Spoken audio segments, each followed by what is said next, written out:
Le 19 février 2026, jour du 66e anniversaire de l'ex-prince Andrew Mountbatten-Windsor, la police de Thames Valley a perquisitionné plusieurs lieux liés à sa personne. Elle l'a arrêté à son domicile de Sandringham pour l'interroger pendant 10 heures. Il est soupçonné d'abus de pouvoir. L'ex-prince Andrew est accusé d'avoir transmis des documents confidentiels à Jeffrey Epstein dans le cadre de ses fonctions de représentant du commercial britannique.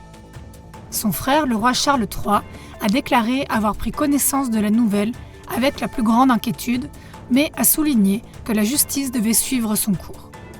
Il a assuré les enquêteurs du soutien total de la famille royale.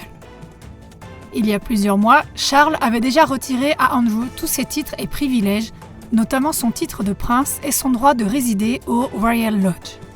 Charles sacrifie donc son frère et en fait un bouc émissaire.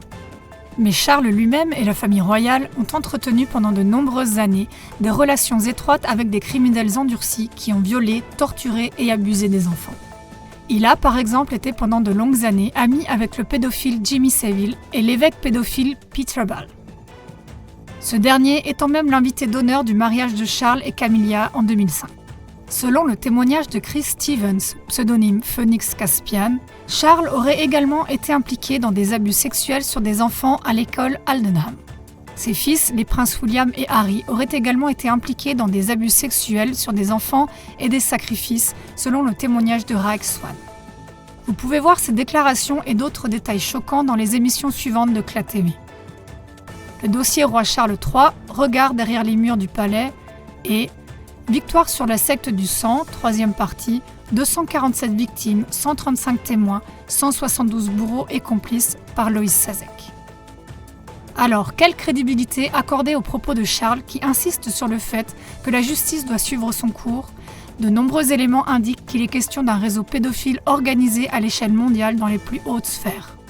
Regardez nos émissions à ce sujet. Premièrement, l'amitié de Charles avec le pire prédateur sexuel britannique. De nombreuses hautes personnalités de la vie publique sont manifestement profondément impliquées dans le marécage de la pédophilie. Cela les rend vulnérables au chantage. Comment est-il possible qu'un sympathisant de la pédophilie et un tueur à gages potentiel soient couronnés rois et qu'il n'y ait pas de tollé ? La génération suivante de la famille royale a également été initiée très tôt à ces atrocités. Rikeshwan, né dans une famille d'Illuminati de la même lignée que la famille royale, témoigne d'événements horribles lors de ses visites à Buckingham Palace qu'elle a vécues avec les princes William et Harry. Elle raconte comment elle et sa sœur jumelle ont dû tourner des films avec les princes dans lesquels elle devait tuer et manger d'autres enfants. Lors d'une autre visite, elle a été emmenée dans une cave. Il y avait là des cages alignées les unes à côté des autres avec des enfants à l'intérieur et Harry voulait que Rick en choisisse qui devait être abattu. Il y avait 5 enfants et ils les ont tous tués dans le parc du palais. Ils se sont baignés dans leur sang. C'est la pire chose dont elles se souviennent. Des nouvelles actuelles, compactes et pertinentes. CLA TV Infotact.